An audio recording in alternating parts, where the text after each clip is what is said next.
Hola, bienvenidos a un nuevo encuentro de diálogos, una iniciativa de la agencia JN y D-News. Y hoy tenemos un invitado, yo siempre digo que son especiales, porque realmente cada uno de ellos está especialmente elegidos. Estamos en la DAIA.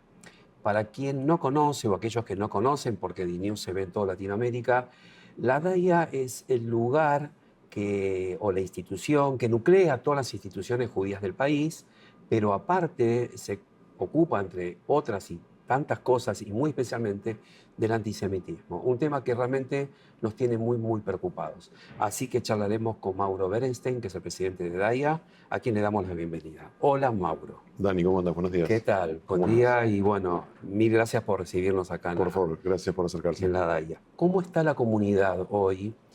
Vos sos un hombre que tiene el pulso, la institución tiene el pulso de lo que pasa en la comunidad judía. A estas horas tan difíciles, después de 2 años de guerra, ¿cómo estás viendo a la comunidad? Mira, creo que es un claroscuro, es un agridulce. Por un lado, los sobrevivientes lograron acercarse a sus familias, Ujú. estar con ellos, eso nos pone muy contentos. Este cese del fuego y este comienzo de la búsqueda de la paz hace que tanto Israel como el mundo y la Argentina también vea un camino de esperanza, porque obviamente la guerra es muy triste y nadie quiere una guerra. Y por otro lado, obviamente, una gran preocupación, vos recién bien lo dijiste, la principal misión de la DAIA es lucha contra el antisemitismo.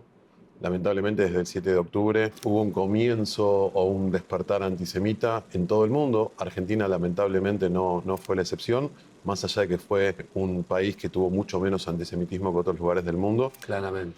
Pero bueno, la verdad es que nosotros hoy estamos bastante atentos, estamos bastante preocupados porque hubo un crecimiento. Te aprovecho de darte un par de datos Ujú. concretos. Desde el 2022 hasta acá hubo un crecimiento de un 300% de las acciones antisemitas. O sea, cuando uno medía en el 2022 estábamos cerca de 360, 380 manifestaciones antisemitas, de las cuales el 95% eran o en redes sociales o alguna situación no física. Y este año ya estamos con más de 700, con lo cual probablemente vamos a terminar como en 1000 manifestaciones antisemitas, de las cuales ya tenemos como 15, 20 cuestiones que fueron físicas, que fueron manifestaciones o que fueron No enfrentamientos obstante eso, físicos. te interrumpo y ahora volvemos a cómo está la comunidad. ¿Se puede caminar con una equipa por Buenos Aires? Yo creo que se Estamos puede, de sí, acuerdo, o por sí, la sí, Argentina. sin duda. No obstante esto, estamos viendo grandes, eh, digamos, reacciones o actos antisemitas, pero todavía se camina, Sí, se puede, en la Argentina se puede caminar, sí, no se puede comparar con Europa. Europa claramente. lamentablemente está mucho, yo volví la semana pasada de Europa, estuve por España, por Italia, la verdad que hay un abismo en la diferencia, pero sí empiezan a haber señales de que hay una intolerancia. Yo creo que tiene que ver con el relato que se ha desarrollado en las redes. Hay un concepto que yo intento transmitir, que es, para mí el 7 de octubre fue el comienzo de un ataque terrorista, que ese ataque terrorista después se llevó a las redes sociales, se llevó a la opinión pública, pero que no fue un solo ataque terrorista con la búsqueda de lastimar a Israel el 7 de octubre, sino que fue comenzar con una onda expansiva, que esa onda expansiva lo que terminaba buscando era el relato de que el judío, que históricamente había vivido la Shoah, que había vivido un genocidio, que había vivido bueno, todo el mal que muchos conocen, convertirlo de víctima a victimario. Entonces hay un relato antisemita en el mundo que empieza a aprender, particularmente con los grupos woke, con las minorías, Claro. y eso empieza a preocupar, por supuesto. Quiero cerrar este pequeño capítulo. La gente tiene que saber que en esta casa se reúnen todos los referentes de todas las instituciones judías, clubes, todo, escuelas. En estos encuentros se transita con tranquilidad, se aborda el tema de lo que estamos viviendo poco, mucho, ¿no? En la Argentina, en estos encuentros. Sí, claro. A ver, te cuento un poco también. La DAIA hoy representa más de 120 instituciones. Bien. Nosotros, como te dije, tenemos tres misiones. La principal es lucha contra el antisemitismo. Somos los representantes políticos de la comunidad judía y también somos los veedores de la seguridad de la comunidad. Justamente, este es uno de los puntos esenciales, ser veedor de la seguridad, con lo cual estamos en vínculo con la policía y con los entes jurídicos muy cerca todo el tiempo, cuidando a nuestra población. Y aparte hay un departamento dentro de la DAIA, y esto también te lo cuento, que es el Centro de Estudios Sociales o el CES, que tiene dos funciones principales. Uno es seguir las estadísticas y poder documentar todas las acciones antisemitas que te generan, que más allá de la definición, después tenés todo el curso de acción, que tiene que ver con dar cursos, dar charlas, acercar al Museo del Holocausto para concientizar qué fue la Shoah, qué es un acto antisemita. Entonces, este tipo de actividades se hacen tanto dentro de la comunidad, con instituciones comunitarias, como fuera de la comunidad, que si me preguntás, justamente nuestro gran desafío, trabajo más importante, es no hablarle a la comunidad de estos temas. Digo, la comunidad judía no es antisemita, los antisemitas están afuera. Bueno, hay un departamento que estamos fortaleciendo día a día con vocería y con acciones. Ahora hace poquito hubo que si querés ahora lo charlamos, algunas situaciones en el deporte, donde estamos trabajando con clubes. De hecho, hace poquito abrimos, vaya un par de años, el departamento de lucha contra el antisemitismo en el deporte, donde nos acercamos a los clubes y damos charlas de concientización y contenido al respecto. Ya que hablas de deporte, hay algunos hechos puntuales. Recuerdo All Boys y no hace mucho, eh, por la zona de Floresta, transitando con un cajón, un hecho antisemita muy violento.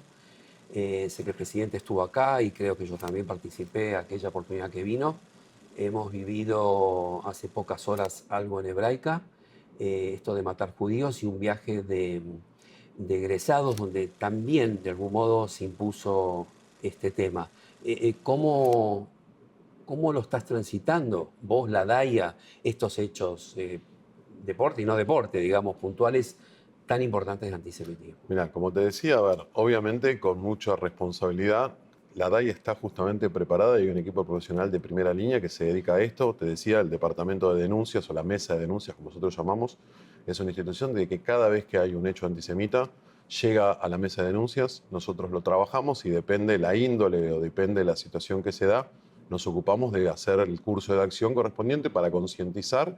Y yo creo que ahí lo tenemos que dividir en dos instancias. Digo, para mí el antisemitismo se lucha desde dos lugares, desde la educación o desde lo jurídico. O sea, un acto antisemita es un acto de discriminación.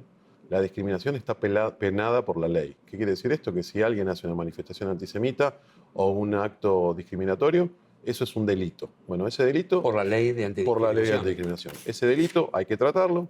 Nosotros tenemos un departamento de abogados que toman los casos. En los casos que corresponda, se inician las acciones legales correspondientes, se hacen las denuncias y se pasa a la justicia.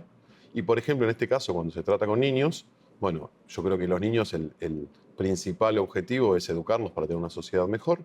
Bueno, esos chicos hay que trabajar en la educación, en la concientización, y ahí es donde te decía que generamos cursos, visitas al Museo del Holocausto, creamos contenidos. Entonces, para hacerte un resumen, cuando llega cualquier denuncia, se trata, se ve si hay que accionar legalmente o simplemente trabajamos nosotros desde nuestro departamento de contenidos. De los últimos casos estoy recordando el del viaje de egresados, que termina difundiéndolo, lo llamo particular, no quiero hablar de cuentapropismo, pero de antisemitismo, pero un particular lo pone en conocimiento.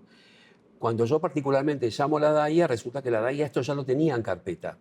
¿Qué pasa cuando ocurre un hecho que se viraliza y la DAIA lo está administrando o legalmente o como ustedes sabrán cómo hacerlo y ahí es como un choque que a veces puede, calculo yo, vos me lo dirás, perjudicar incluso el proceso si ustedes ya lo tenían? ¿Qué pasa ahí? Mira, nosotros, a ver, nosotros tenemos una función. Somos la institución central de la comunidad judía que luchamos contra el antisemitismo. Obviamente somos agradecidos de cualquier, como decís vos, particular que quiera acercar un contenido, pero eso no, hay que entender que la función de la DAIA es tratar el tema. Digo, difundirlo puede ser lo que uno percibe que es la manera de ayudar, pero el camino realmente es tomar las acciones. Digo, la difusión, como vos decís, si es una difusión responsable, puede ayudar, si no, puede no ayudar. Nosotros, nuestra función principal no es difundir casos antisemitas. Si me preguntás a mí en lo personalmente, para mí es mucho más valioso tratar el tema, llevarlo adelante, capacitar, generar cursos, que la difusión. Cuando explota en las redes,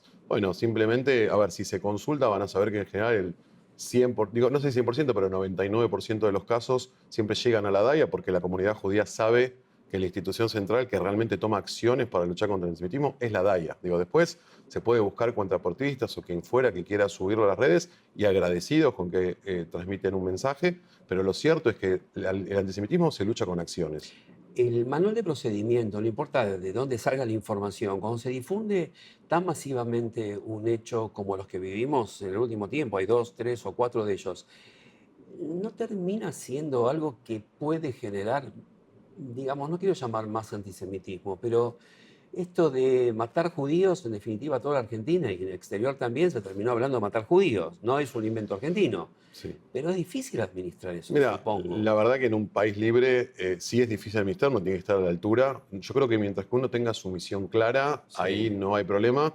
Por supuesto que, como te dije, nuestra misión es accionar. Obviamente, cuando algo se viraliza, nos genera, digamos, la vidriera, que también a veces es positivo y a veces no. A veces esa viralización termina ayudando a generar acciones más contundentes a nivel nacional. Y a veces también lo que hay que entender es que esto es una doble vara. O sea, por un lado, te puede ayudar porque más gente toma conciencia, pero a su vez te puede perjudicar porque más gente se puede generar. De hecho, te lo digo, me pasa a mí, cuando yo miro las redes sociales, cada vez que nosotros publicamos alguna situación antisemita, tristemente hay un montón de haters que se suben a las redes a amplificar esos mensajes claro. antisemitas. Entonces, hay que ser muy cuidadoso, hay que ser muy profesional, hay que tener mucho cuidado y hay que entender que, de vuelta, la misión es luchar contra el antisemitismo. La Bien. DAI está para eso.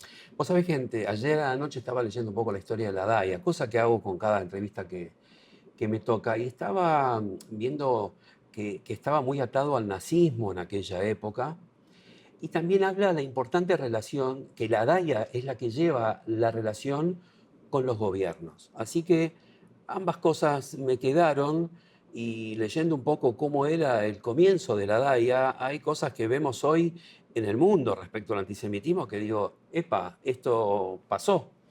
Y por otro lado, preguntarte cómo está funcionando la relación de la DAIA con los gobiernos o con el gobierno. Mira, a ver, te contesto varias cosas. Primero, Sí, felizmente este año la DAIA cumple 90 años. La ujú, DAIA se crea en el 35, como bien tal vos dijiste, cual. el 5 de octubre del Sí, 35.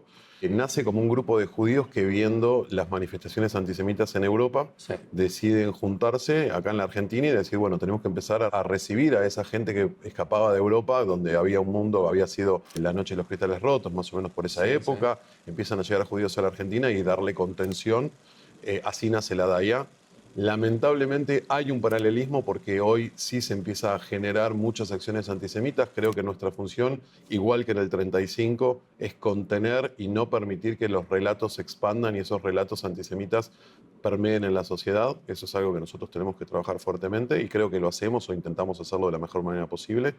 Contestándote con respecto a nuestra postura con el gobierno, la DAI es una institución, lo hemos charlado, pues nos conocemos hace rato, apartidaria, con lo cual inevitablemente seguro que tenemos que estar cerca y tener un buen vínculo con el gobierno, porque finalmente, viste que yo te comenté, una de nuestras misiones es ser los veedores de la seguridad, pero nosotros, la seguridad depende del Estado Nacional, la Ujú. policía depende del Estado Nacional o provincial, cual fuera. Entonces, el buen vínculo que nos hace generar la DAIA con las instituciones o con los gobiernos es cuando necesitamos un policía en la puerta de una institución que lo pongan, o cuando necesitamos hacer una investigación nos den el sustento, o cuando nos preocupa algún caso antisemita, poder ir a un juzgado y pedirles que traten ese tema, ¿Está con lo funcionando cual eso? está funcionando definitivamente. Y también más allá, digo, y esto es lo importante, más allá de que te atiendan rápido, que vamos, que toman los recaudos, es también a nuestra propia comunidad que se sientan seguros que, digo, la vida judía nunca puede parar. Y esto es un tema que me parece que es esencial. O sea, la vida judía tiene que seguir porque esa es nuestra razón de ser. O sea, nosotros, el ledor vador, o sea, nosotros podemos seguir generación tras generación en tanto y en cuanto podamos seguir una vida judía. Y dijiste algo que nos conocemos hace muchos años, que es verdad.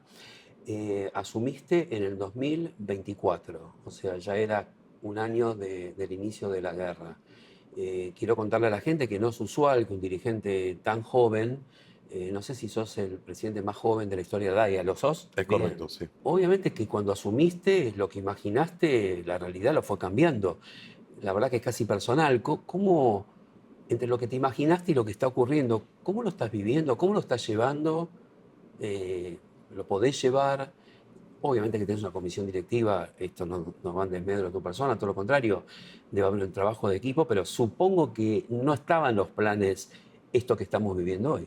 Refuerzo lo que acabas de decir. Definitivamente hay un equipo muy grande. Nosotros tenemos 32 miembros en comisión directiva, más todos los miembros del interior, porque nosotros definimos armar una DAIA federal, con lo cual en cada una de las provincias del país hay un representante de la DAIA. Bien, Y a su vez tenemos un equipo profesional que nos da toda la contención para poder seguir adelante.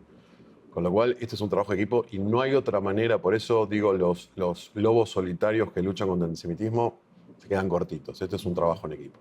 Como dijiste vos, sí, fue un desafío. Tristemente, este año creció, si nosotros miramos, te lo decía al principio de la nota, interanualmente hubo un crecimiento de como un 30 y pico por ciento, con lo cual este año ha sido un año muy difícil. El antisemitismo caló fuerte en la sociedad. Argentina era un país, como vos bien decías, que no es antisemita, pero que le ha despertado en ciertas personas, quiero creer que por ignorancia más que por odio, levantar banderas antisemitas sin entender demasiado. De hecho, déjame contarte un caso que pasó hace poco. Una persona tenía una remera que decía salven gas o algo así, en una situación también con un club. Y bueno, obviamente que nosotros lo vivimos como una provocación, nos acercamos a la persona esta, le pedimos que se saque, bueno, el club se acercó, pero la DIA también participó en este accionar. Esta persona terminó mandando un audio diciendo, uy, les pido disculpas, es una remera que tengo, o sea, sin poder valorizar lo que representaba, que la uso, y del final de su nota dice, aparte tengo un amigo judío. Cuando dijo eso yo dije, chao, o sea, lamentablemente claro.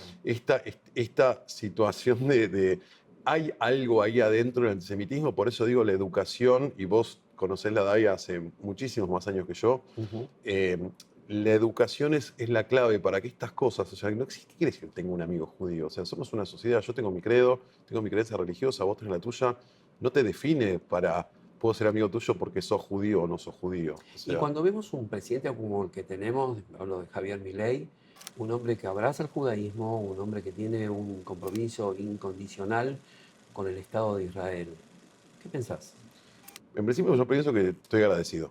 Bien. O sea, definitivamente si vos me preguntás, y lo veo categórico, en el puesto que ocupo yo en la DAIA y la posición que tiene la DAIA, tener un presidente pro-Israel que ayuda a la comunidad judía es positivo. No es responsabilidad mía hablar ni de economía, ni de política nacional, ni de factores que no tienen nada que ver con nuestra misión.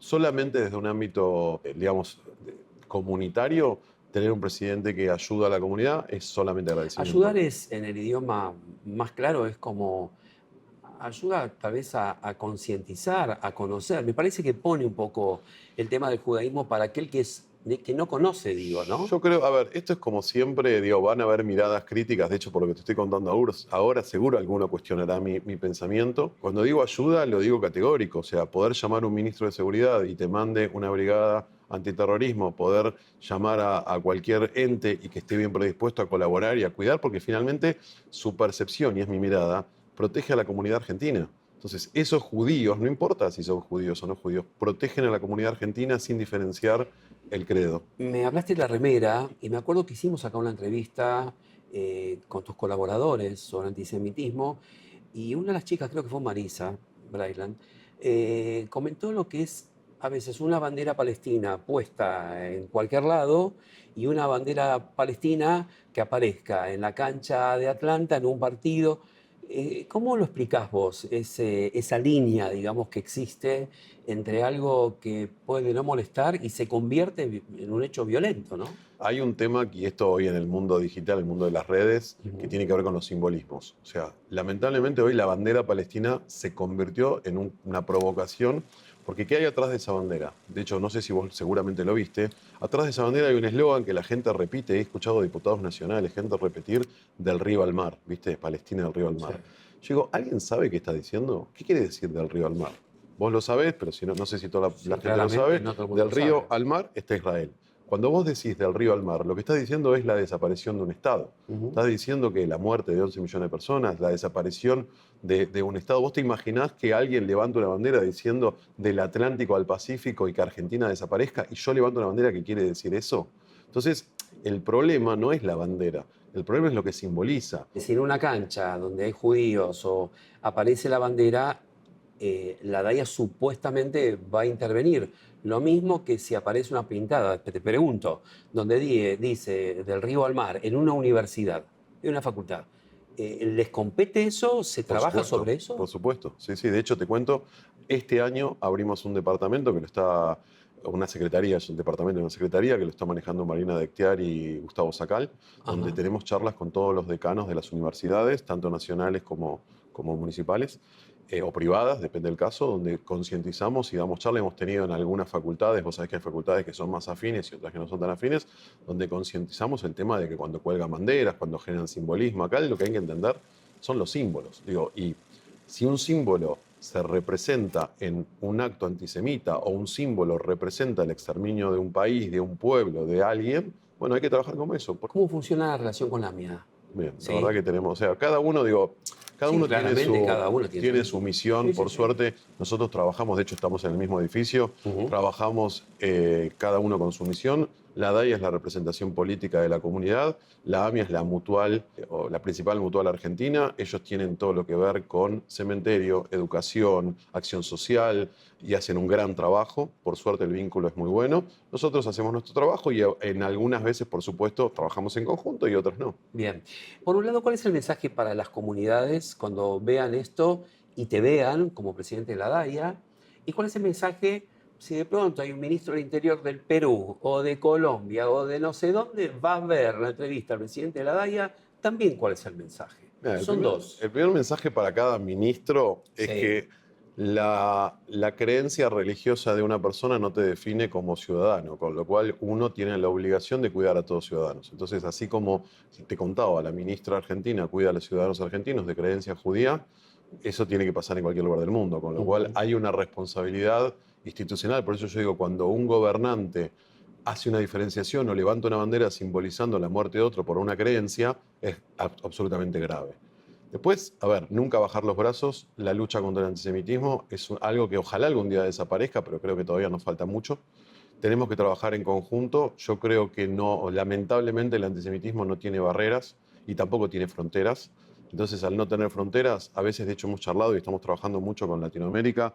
Digamos, un acto antisemita en Chile, que lamentablemente sufre más antisemitismo que Argentina, o en Argentina o en Perú, es lo mismo. O sea, a mí me duele de la misma manera cuando un judío es agredido en Israel o en cualquier lado, en Paraguay, en Uruguay, en Chile o en Argentina, con lo cual creo que vamos a ser más fuertes si trabajamos unidos, definitivamente, siendo colaborativos entre todas las comunidades. Por eso vos bien lo dijiste, tenemos reuniones continuas contando las realidades y compartiendo los ejercicios de cómo hacer. Y principalmente, repito algo que dije al principio de la entrevista, el antisemitismo se lucha con educación y se lucha con acción jurídica. Hay que presionar a los gobiernos para que hayan leyes fuertes que puedan condenar los actos de antisemitismo o de discriminación, porque nadie quiere discriminación de ningún tipo, y eso tiene que ser muy contundente, y hay que trabajar fuerte en educación. De hecho, estamos impulsando, hablando con los distintos ministerios provinciales, para que se conforme una ley de educación donde el tratamiento de la Shoah y lucha contra el antisemitismo sea algo obligatorio en las escuelas. Estamos llegando al final. Me apareció una imagen. Te vi yendo a las escuelas. ¿Qué es eso? Y es eso. No, Es explicar, luchar o sea, yo contra vi el la foto, me antisemitismo. pareció. Mirá, Pero te no, cuento, no, es te voy algo a que contar, pasó, lo te vi voy a ayer. contar una incidencia. Yo volví, viste, yo estuve en la guerra de los 12 días, estuve en Israel cuando Claro, Irán que no pudiste atacó, volver no pude cuando viajó el volver, presidente. cuando viajó el presidente. Y cuando vuelvo, hablando con mi hija menor, que tenía 12 años, naturalizó, hola papi, como, viste, hasta no me acuerdo si fue, ¿qué me trajiste? Digo, una situación Claro. como, digo, ¿no sabés que yo estuve en Israel? ¿Sabés que hubo una guerra? Entonces me dice, como que no lo sabía mucho y quedó un poco ahí. Wow, fue el disparador. Fue un disparador que a mí me Increíble. movilizó un montón. Entonces, a los 2, 3 días me junto con unos amigos y digo, che, ¿vos podés creer? Volví de la guerra. Uno cuando vuelve con todo Claro. la carga emocional, digo, che, mira, me pasa esta situación que pasó en la guerra. Me dice, ¿sabes lo que pasa? Si no está en el algoritmo, no existe. Los chicos, lamentablemente, hoy solo consumen el algoritmo. Y si en su algoritmo no hablan de Israel, no hablan de la guerra, no hablan de la situación, por eso también es tan grave que jamás, y eso digo, esta expansión antisemita y estos grupos terroristas han puesto mucha plata para generar contenido en las redes. Entonces los chicos empiezan a visualizar un montón de contenidos o que no tienen nada que ver con esto y es algo ajeno a su realidad, o los mal influencian. Bueno, en base a eso dije, bueno, definitivamente tenemos que ir a ponerles en sus algoritmos. Entonces, cuando vamos a las escuelas, más allá de dar esta charla, les ¿Pusiste el cuerpo? pedimos... Sí, obvio, hay que poner el cuerpo. Pero pará, no solamente yo, lo hizo todo el equipo. Ahora el equipo del Centro de Estudios Sociales, Marisa, Vero, Víctor, están trabajando. ¿Y cómo David, te fue en las que te súper vi en bien, varias escuelas? súper bien, súper bien. Aparte, los chicos, cuando vos les generás el tema y yo les digo, súbanse a las redes, investiguen, porque hay un tema que es algo bastante técnico, pero es interesante. Vos hoy tenés dos maneras de tener contenido en tus redes. O por pauta, que alguien puso plata para que a vos te aparezca un video, o lo que se llama orgánico. A vos te interesa la temática, es orgánico. ¿Cuál es el problema? Si yo pongo plata para que vos veas una temática y te lo hago ver, a la segunda o tercera vez que vos terminaste de ver ese video, el sistema de pauta se convierte en orgánico. ¿Qué es lo que pasa? Entiendo que a vos te interesa la temática y te empiezo a llenar con contenido. Entonces, si es un contenido antisemita, vos viste 3, 4 videos antisemitas, no sos una persona cercana a la situación, te empiezo a contaminar con información antisemita. De hecho, Entonces, ¿qué es lo que pasa? Bueno, nosotros tenemos que trabajar primero para que los chicos sean más críticos y los adultos también, ¿no? Que Claro. entiendan que el algoritmo te define. Entonces, tenemos que poder trabajar sobre eso. Y déjame contarte algo último que hicimos que es súper importante. Hace un par de semanas tuvimos una acción con TikTok, hicimos una alianza con TikTok, donde generamos un documento que es un documento que se está viralizando en las redes, que es lucha contra el antisemitismo, principalmente en las redes, auspiciado por TikTok, pero a su vez TikTok le dio a la DAIA un botón, que es el botón de denuncias de contenidos antisemitas. Entonces, de hecho nosotros estamos armando una app propia, que va a salir, si Dios quiere, muy pronto, donde cualquier video que se vea con algún contenido antisemita, nosotros lo podemos denunciar y en el momento lo bloqueamos. Bloquear ese video hace que después gente de TikTok identifique, y depende del tenor del video, TikTok puede hasta suspender o borrar la cuenta. Entonces, de repente, una persona puso un video antisemita para hacerse el vivo y tenía 2 millones, 3 millones de seguidores, que se sabe que es un negocio, le borraste la cuenta. Entonces, este es un trabajo que venimos haciendo fuertemente.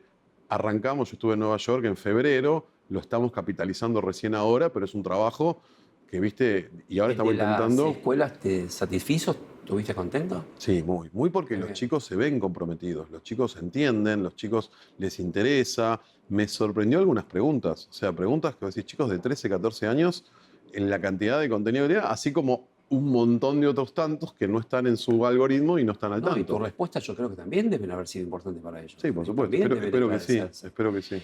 Voy a terminar la entrevista. ¿Sabes cómo? Pidiéndote que imaginemos un minuto el futuro. Me refiero después del 7, o sea, 7 como masacre, recientemente el 8 de octubre como un alto al fuego y aventurar un futuro que seguramente va a ser bueno compartirlo. Así que con eso te despido. Futuro, creo que nos queda un camino largo, tenemos que seguir trabajando fuertemente. Yo creo que se sembró, tristemente se sembró una expansión, este tsunami, este mapa antisemita en el mundo. Hay que volver a trabajar desde el día uno. Yo siempre lo digo, el nazismo nació desde la propaganda nazi, desde Goebbels, y eso hizo que después terminemos en un holocausto. Bueno, hay que estar muy atento con todas las herramientas para poder clarificar y para poder trabajar para que ese mensaje antisemita no se expanda y clarificar la situación. Todos deseamos la paz. Ojalá que vuelvan los cuerpos que todavía no volvieron y que Israel viva en paz. Ese es mi mayor deseo. Gracias, Mauro. Muchísimas gracias Muy por la amable. nota. Muchas Gracias gracias por a vos. recibirme, Por favor, un placer.